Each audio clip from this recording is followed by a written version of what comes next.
Isu kenaikan anggaran 65 triliun rupiah di Kementerian Pertahanan sebetulnya isu yang sudah menuai kontroversi sebulan lalu ketika pemerintah memasukkan anggaran tambahan untuk Kemhan dari utang luar negeri. Salah satu yang dikhawatirkan dari keputusan itu adalah penyimpangan dari peruntukan anggaran jumbo di Kemenhan. Benarkah perlu ada evaluasi ulang dari postur anggaran untuk kebutuhan pertahanan? Sudah bersama dengan kami ada juru bicara Timnas Amin, Teguh Juwarno, juru bicara TKN Prabowo Gibran, Rizky A.R. Natakusuma, Deputi Hukum Pemenangan Nasional TPN Ganjar Mahfud, Todung Mulya Lubis, dan analis transformasi pertahanan Aditya Batara. Selamat malam Bapak-Bapak semua, terima kasih atas waktunya bersama kami di Prime Time News. Saya ke Pak Teguh Juwarno dulu. Pak Teguh, Caimin mengatakan daripada berhutang membeli alat perang, lebih baik membeli alat pertanian. Kurang lebih seperti itu Pak Teguh. Sebetulnya pesan apa yang ingin disampaikan Caimin di balik pernyataan ini? Terima kasih untuk mengundang kami di sini.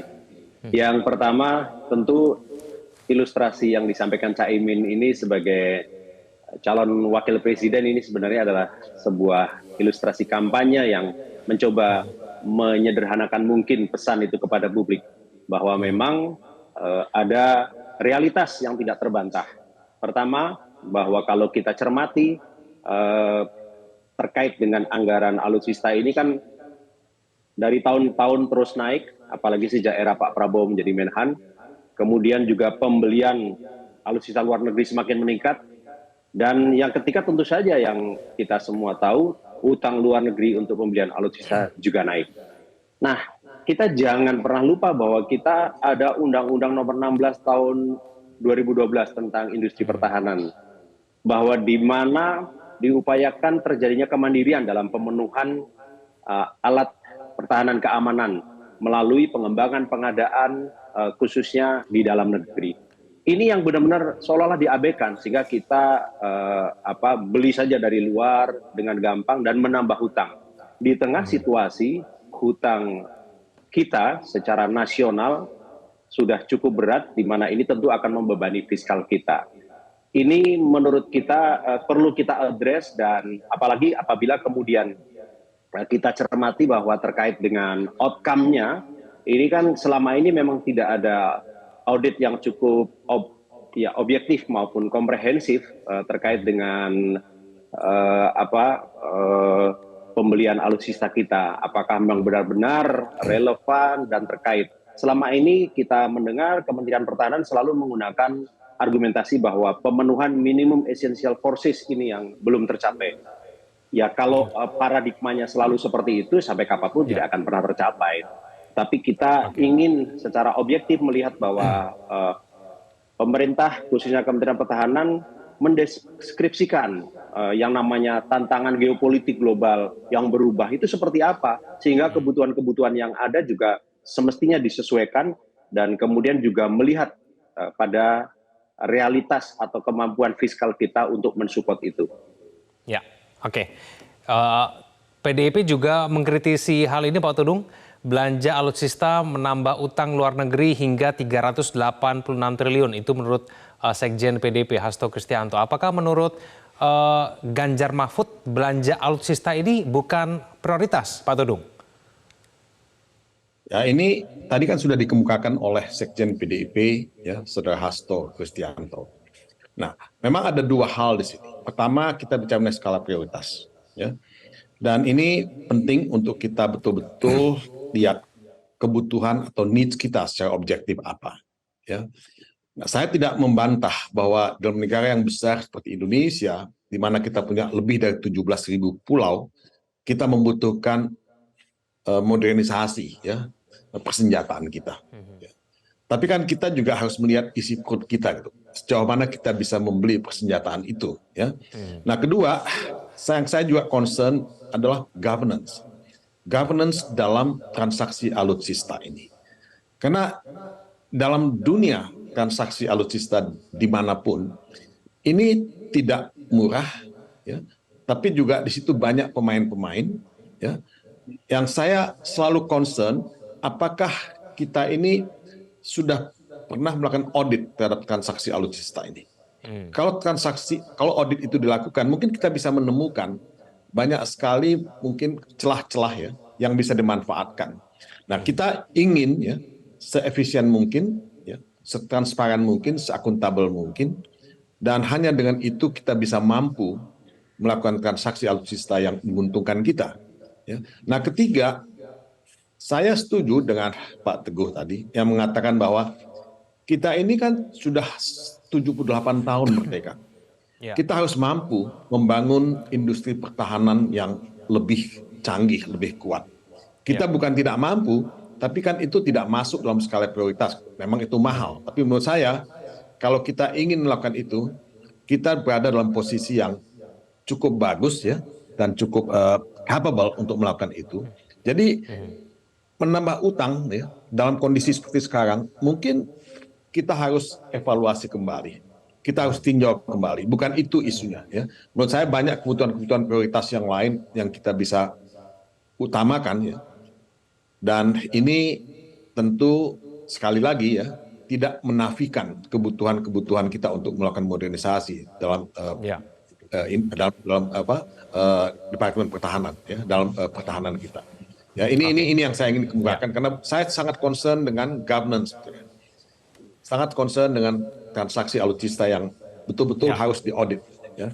Saya mendengar berita begini, Bu. Ya. Kalau transaksi, ya, persenjataan itu dilakukan, itu tidak langsung B2B misalnya, ya, tidak langsung antara penjual dengan pembeli, antara sellers dengan buyer. Nah, selalu ada in between gitu, yang di tengah-tengah. Nah, ini yang selalu kita dengar cerita semacam ini. Bukan hanya di Indonesia, di tempat-tempat lain juga. Nah, ini menimbulkan peluang, menimbulkan celah, ya, menimbulkan pertanyaan. Kalau kita memang betul-betul mau melakukan audit, kita lakukan audit supaya kita bisa melihat celah-celah itu dan di mana kita bisa menutup celah-celah itu. Ya. Jadi penambahan utang itu justru akan menimbulkan ya lebih banyak peluang untuk sesuatu yang nanti kita akan bahas nanti Pak Todung mengenai in between tadi, tapi saya ingin Pak Rizky dulu menjawab mengenai pernyataan dari 01 dan juga 03 bahwa kemudian belanja alutsista dengan menambah utang itu sebetulnya belum prioritas, tidak prioritas untuk saat ini. Pak Rizky mau dijawab? Ya, terima kasih Mas undangannya. Senang sekali bisa diskusi sama bapak-bapak semua yang ada di sini.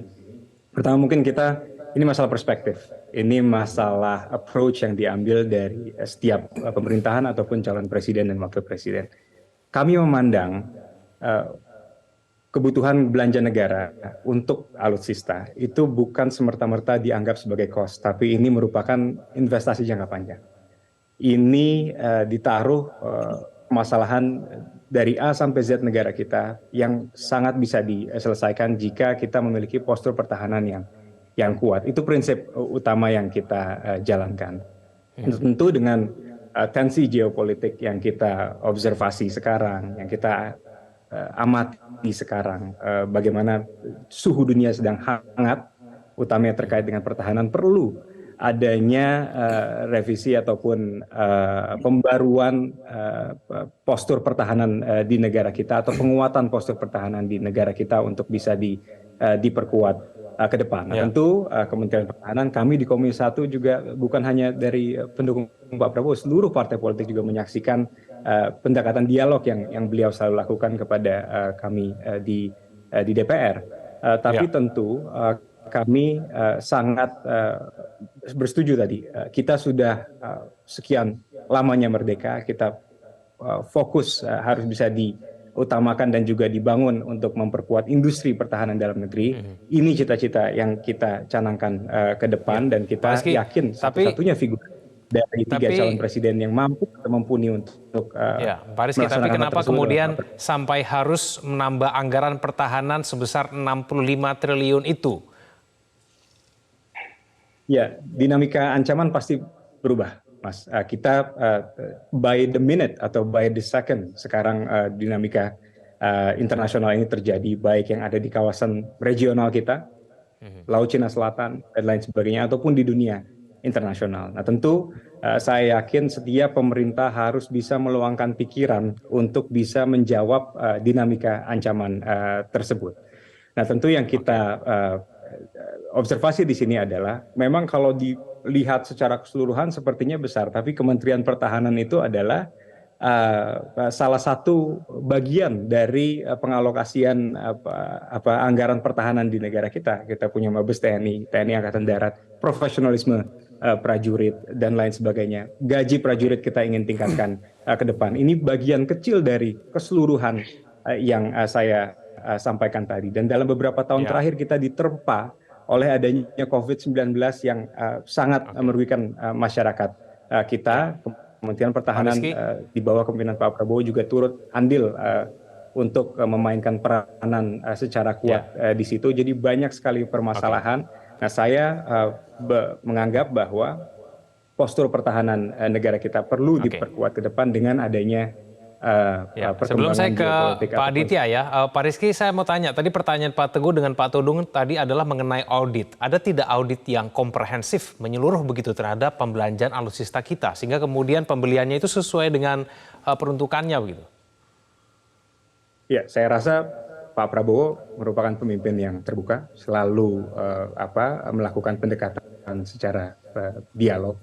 Bukan pemimpin yang menutup-nutupi banyak hal, beliau apa adanya dan lain sebagainya. Saya yakin Pak Prabowo juga seluruh partai politik mungkin bisa menyatakan salah satu Menteri Pertahanan yang membuka jalur dialog lebih dalam lagi dengan DPR, dan DPR mempunyai fungsi untuk mengawasi hal tersebut, dan itu sudah dijalankan saya rasa selama pemerintahan atau di bawah kepemimpinan beliau.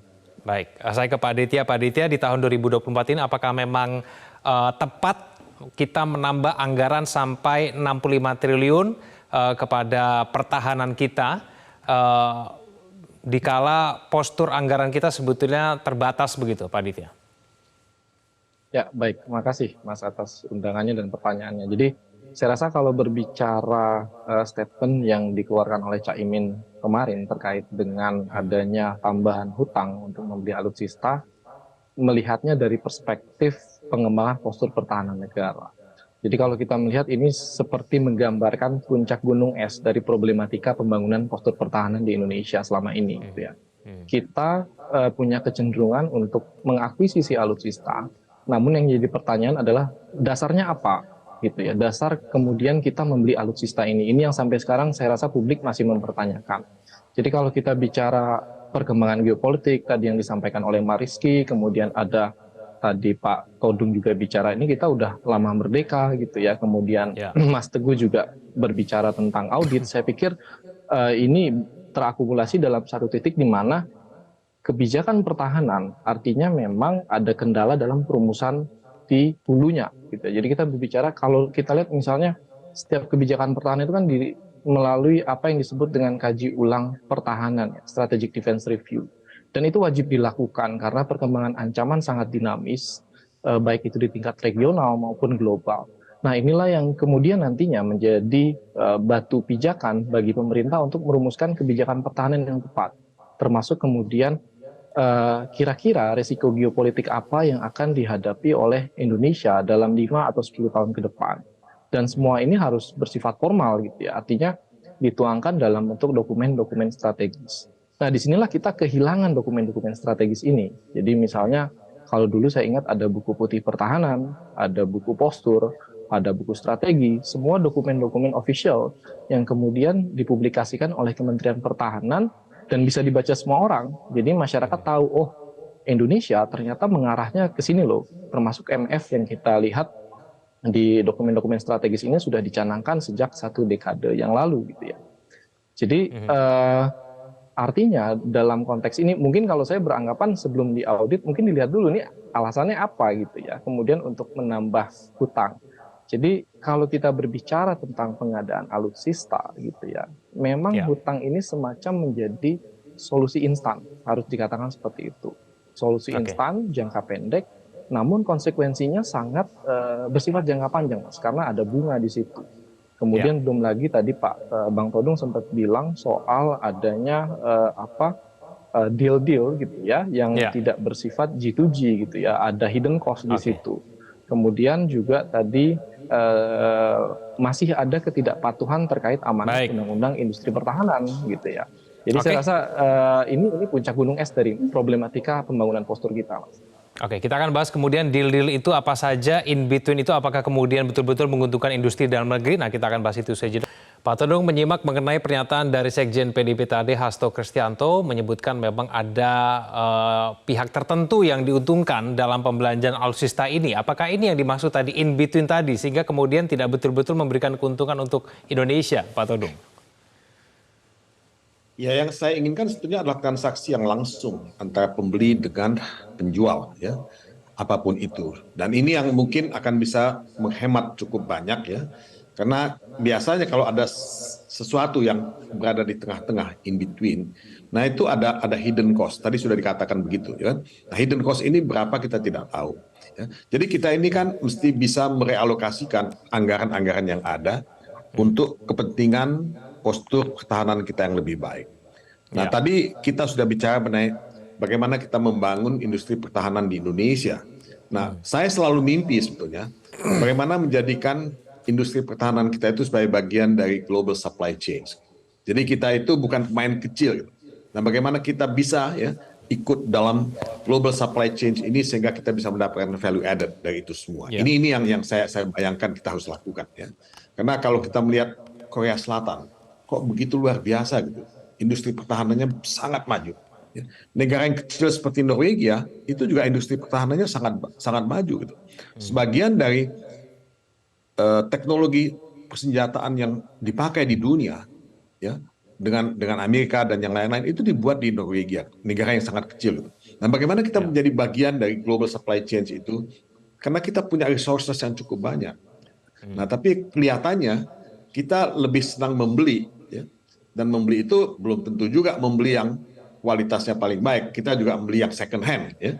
Nah, ini yang juga buat saya ya pertanyaan besar, ya. Karena kita ini sudah berhitung cukup detail atau tidak dalam melakukan transaksi-transaksi ini. Ya, Pak Teguh, menurut Anda sendiri industri pertahanan dalam negeri kita mendapatkan manfaat tidak dari pembelanjaan alutsista yang sedemikian besar yang anggarannya naik sampai 65 triliun pada tahun ini, Pak Teguh? Terima kasih. Pada tahun 2012 ketika kita membahas Undang-Undang RUU nomor 16 tahun 2012 tentang industri pertahanan itu, Bang Todung dan teman-teman sekalian, saat itu ada suasana kebatinan yang luar biasa. Kalau kita lihat hasilnya juga cukup progresif, di mana kita emang betul-betul ingin mengembangkan industri pertahanan dalam negeri. Bayangkan, ada prinsip-prinsip dasar misalkan yang kita taruh di sana, di mana kita dilarang membeli alutsista luar negeri jika sudah mampu dibuat dalam negeri. Kemudian kalaupun kita terpaksa beli, maka persyaratannya juga cukup ketat. Misalkan tidak boleh lewat agen, jadi harus G2G, pemerintah dengan pemerintah, atau G2B, pemerintah dengan produsen langsung. Kita ingat Bang Todung, kita pernah batalkan pembelian Leopard dari Belanda waktu itu. Ya. Dan kemudian Kemenhan, khususnya Angkatan Darat, tetap bersikeras. Itu di zaman Pak SBY untuk membelinya pun akhirnya langsung ke Jerman. Dan kemudian kita ingat, kita juga di dalam undang-undang tersebut kita katakan harus ada local content dan harus ada alih teknologi. Bahkan bicara soal local contentnya kita cukup agresif mencanangkan, di mana pada saat diundangkan tahun 2013 itu diharapkan 85%, 85%, di mana kemudian tiap 5 tahun harus naik 5%. Nah, ini sebenarnya adalah pijakan-pijakan. Tapi yang terjadi seiring perjalanan ini kita melihat bahwa selain persoalan audit pengadaan alutsista yang kemudian kita pertanyakan, kenapa ada satu komite yang sangat penting yang juga sebenarnya menjadi penjaga pelaksanaan undang-undang ini, yaitu Komite Industri Pertahanan atau KIPP, yang kita lihat di era Pak Menhan ini sama sekali tidak dilibatkan, malah bahkan mungkin dimatikan gitu. Nah, hal-hal ini kan yang kemudian menjadi kritik. Kalau di satu sisi dikatakan bahwa kita memang punya kebutuhan besar untuk memenuhi kebutuhan sesuai dengan tantangan geopolitik maupun tantangan global yang sedang berkembang, kenapa kemudian di satu sisi kita melihat malah ada alokasi anggaran untuk food estate yang dalam konteks ini tentu saja menjadi sangat jumping atau melompat sesuai dengan tupoksi Kementerian Pertahanan begitu. Nah, satu lagi kita perlu mengingatkan, kasus pembelian helikopter Agusta AW101 yang akhirnya menjadi persoalan di KPK karena diduga melanggar Undang-Undang Nomor 12. Sebenarnya itu adalah peringatan yang sangat jelas. Ini memang hal-hal yang tadi oleh Mas Adit juga di highlight ya, bahwa transparansi ini menjadi penting. Kita tahu bahwa persoalan Kementerian Pertahanan adalah sesuatu yang sangat strategik, yang kemudian memang juga harus ada ranah yang sering kali disebut sebagai rahasia negara. Tetapi ketika kita bicara postur, kita bicara kemudian rencana strategis gitu, menurut saya kita juga harus membuka diri dan harus lebih transparan. Saya percaya teman-teman di Komisi 1 DPR juga melakukan fungsi-fungsi pengawasan terkait hal itu, tetapi salah satu kritik kita bahwa kemudian aparat penegak hukum seperti KPK kan sama sekali menurut saya tidak bisa menyentuh aspek-aspek yang terkait dengan masalah akuntabilitas di sana. Ya, baik. Pak Rizky, apakah kemudian dalam kemudian melakukan pembelanjaan alutsista untuk kebutuhan pertahanan kita betul-betul memprioritaskan industri dalam negeri? Apalagi kalau menurut Pak Hasto tadi ada sahabat-sahabat Prabowo begitu yang dikatakan Pak Hasto yang kebetulan diuntungkan begitu dari pembelanjaan ini, Pak Rizky. Iya, soal terakhir yang tadi Mas sebut, biar Pak Hasto itu yang menjawab. Tapi yang saya lihat kebijakan pemerintah atau kebijakan negara untuk meningkatkan jumlah alokasi anggaran untuk meningkatkan alutsista yang kita sedang bahas ini, itu adalah kebijakan secara kolektif yang diambil oleh Presiden, dan ada unsur-unsur lain seperti Kementerian Keuangan dan lain sebagainya. Ini kebijakan secara kolektif. Jadi di situ saya yakin pertimbangan-pertimbangan sudah dilalui dan sudah didiskusikan di sana. Alasan kenapa negara-negara yang tadi Pak Todung sebutkan memiliki kedaulatan pertahanan dan lain sebagainya lebih mumpuni daripada negara kita, karena mereka sudah mempunyai fondasi teknologi yang kuat. Nah, di situ kita yang ingin bangun hilirisasi teknologi untuk menjawab kepentingan negara kita ke depan, baik itu terkait dengan cyber defense, baik itu terkait dengan alutsista dan lain sebagainya, dan juga peningkatan postur ataupun kemampuan kapasitas dari industri pertahanan dalam negeri kita yang sudah dibuat atau dicanangkan dalam bentuk Defense ID. Nah, ini adalah salah satu langkah yang perlu kita gas ke depan, kita perlu dorong ke depan. Pak Prabowo saya yakin satu-satunya calon presiden yang paling mumpuni dan paling mempunyai kapasitas untuk di bidang tersebut. Tapi saya juga yakin banyak PR ke depan, yang pasti banyak PR ke depan. Kita pasti pengen beli yang terbaik. Tapi di dalam geopolitik ataupun di dunia internasional seperti ini, nggak mungkin ada negara yang menjual jet tempur yang baru mereka produksi. Pasti kita secara alamiah harus bisa bersikap bijak terkait dengan hal tersebut. Tapi sekali lagi ini masukan yang sangat berarti, terutama terkait dengan peningkatan kapasitas industri dalam negeri dan lain sebagainya. Di situ kita juga mempunyai komitmen yang sangat kuat, dan itu yang menjadi cita-cita negara kita ke depan yang ingin kita wujudkan sama-sama. Ya, Pak Aditya, apakah keadaan dari industri pertahanan dalam negeri kita sebetulnya memang belum mampu untuk mencukupi kebutuhan pertahanan kita, sehingga kemudian harus belanja ke luar negeri begitu?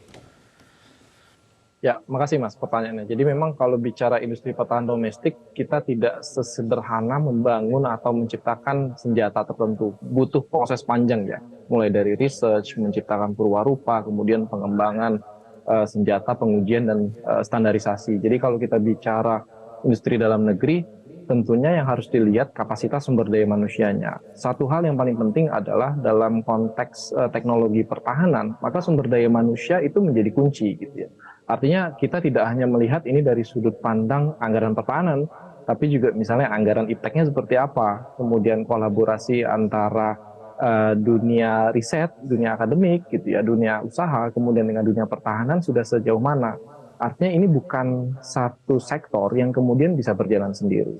Tadi Mas Teguh sempat bilang tentang Undang-Undang Industri Pertahanan. Itu kerangka yang menurut saya Indonesia beruntung punya undang-undang tersebut, karena ada kewajiban dari pemerintah sebagai user untuk turut membangun kemandirian industri pertahanan, walaupun misalnya kita harus mengakuisisi senjata dari luar negeri.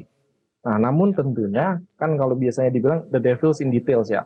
Seperti apa sih transfer of teknologinya gitu ya? Apakah teknologi yang ditransfer itu teknologi untuk pertahanan atau misalnya teknologi yang low impact gitu ya? Ada yang high, ada yang low gitu.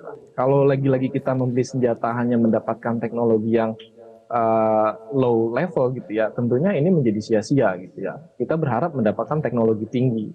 Nah, namun didukung juga dengan sumber daya manusia yang mumpuni gitu ya.